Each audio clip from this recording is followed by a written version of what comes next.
Salam sejahtera my boys and my student. Hari ini cikgu sambung untuk unit 12 menjurus ke arah peperiksaan.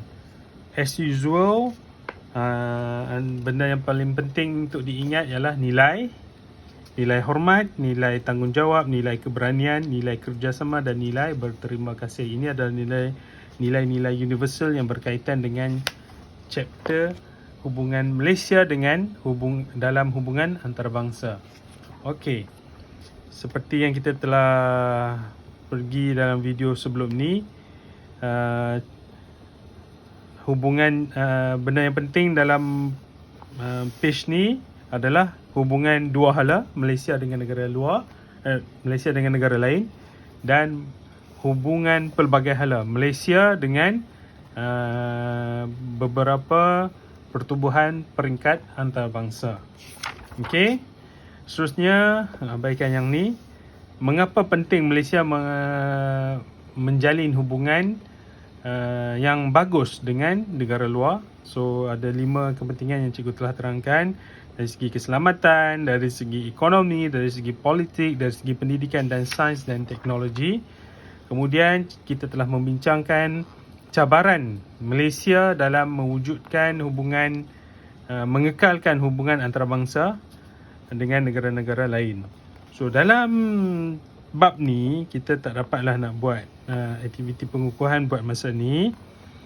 So antara benda-benda penting yang kita boleh go through, yang boleh ditanya, yang boleh keluar dalam exam, penyeludupan pendatang asing tanpa izin ke dalam negara. So ataupun aktiviti pemerdagangan manusia. So kesan perubahan iklim kepada dunia dan usaha mengatasinya. Okey. Kebebasan bersuara dan hak asasi manusia. So setiap isu yang ditimbulkan, kenal pasti punca, cabaran-cabaran yang dihadapi, undang-undang dalam menyelesaikan isu yang dipilih, kaedah penyelesaian isu yang dipilih. Okey. Ini aktiviti berkumpulan, tapi nanti kita akan buat. So, seterusnya, pertubuhan yang disertai oleh Malaysia. Kita ada banyak pertubuhan yang dianggotai oleh Malaysia. In fact, dalam peperiksaan SPM juga pernah tanya beberapa pertubuhan seperti United Nations Human Rights Council, UNHCR ni kita pernah ditanya. UNESCO kita pernah disoal dalam peperiksaan SPM. So boleh baca maklumat lanjut dalam internet berkaitan dengan pertubuhan-pertubuhan yang disertai oleh Malaysia. So dalam sini juga kita cuba lihat satu situasi. Negara Q telah menghasilkan teknologi kawalan cyber dalam menangani isu penggodaman maklumat akaun bank. Ini hack. Dalam bahasa Inggeris ialah hack. Kejayaan ini mendapat perhatian dari negara lain. Negara anda juga ingin membeli teknologi tersebut untuk melindungi keselamatan akaun bank di negara anda. So ini of course memang Malaysia adalah salah satu negara yang terikat dengan isu kawalan cyber. So negara Malaysia ada banyak improve dari segi keselamatan cyber. Beberapa tahun yang kebelakangan ni kita sangat banyak improvement. Okay. So kena ambil tahu lah apa dia, boleh kita bincang lebih lanjut nanti apa dia itu kawalan cyber. Okay. Dalam page 178 dia membincangkan isu satu ialah jerbu yang terjadi beberapa tahun, bukan 1 tahun 2 tahun, berkali-kali, setiap tahun boleh terjadi isu jerbu. Tahun 2021 ni kurang jerbu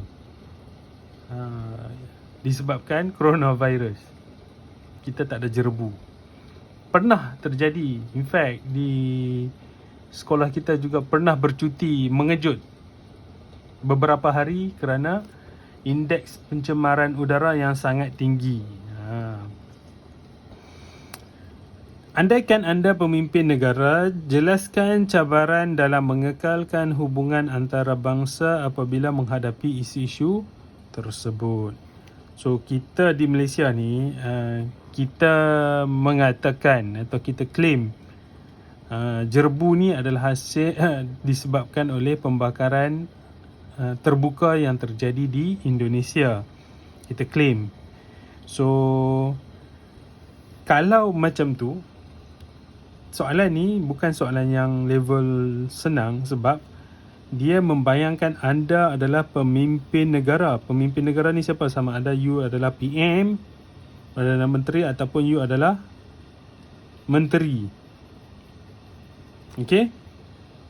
Apa you nak buat? So, ini bukan benda yang simple atau benda yang simply you boleh letak apa jawapan yang you suka-suka letak. So, you kena memikirkan apa tanggungjawab Perdana Menteri, apa yang portfolio yang dibawa oleh menteri, menteri apa yang patut menangani isu ini dengan negara luar.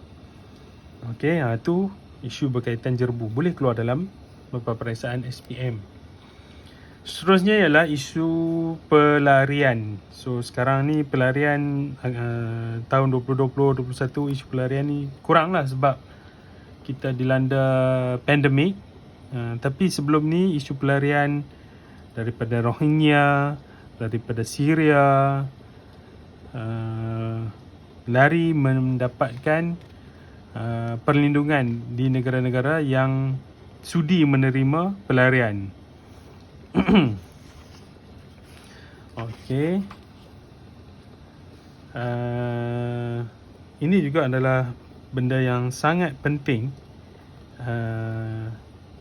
Pertubuhan-pertubuhan yang dianggotai oleh Malaysia, UN, OIC, NAM, Commonwealth dan ASEAN.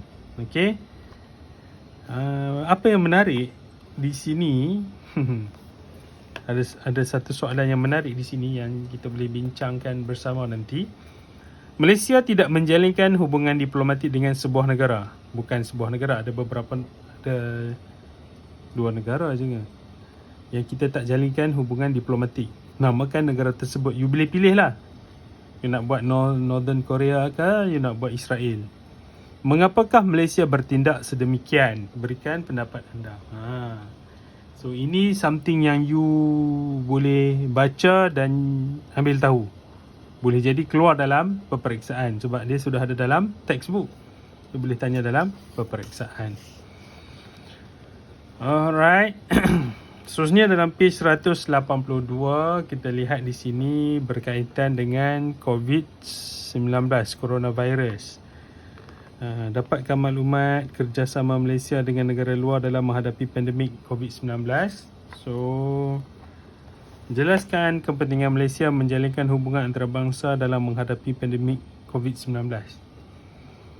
Saya yakin pada masa buku teks ni dibuat, mereka tidak menjangkakan kes COVID meningkat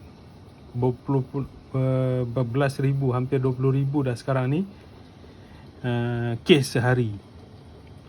So ini juga boleh saya katakan bukan kita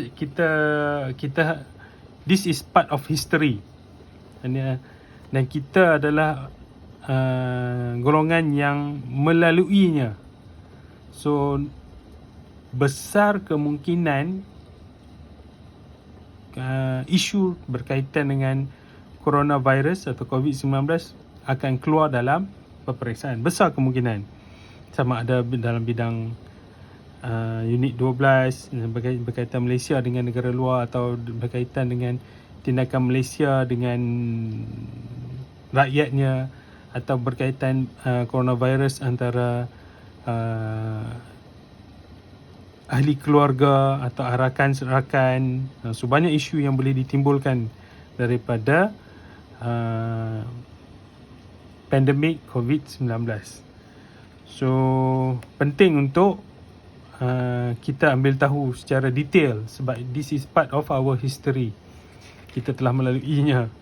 Alright. Ini kita telah bincangkan tadi negara pertubuhan yang dianggota Indonesia, dan yang paling saya tengok sampai 2 page ni adalah menceritakan tentang ladang teknologi futuristik, kecil dan pintar. Okey. Mungkin di Malaysia you belum pernah dengar tentang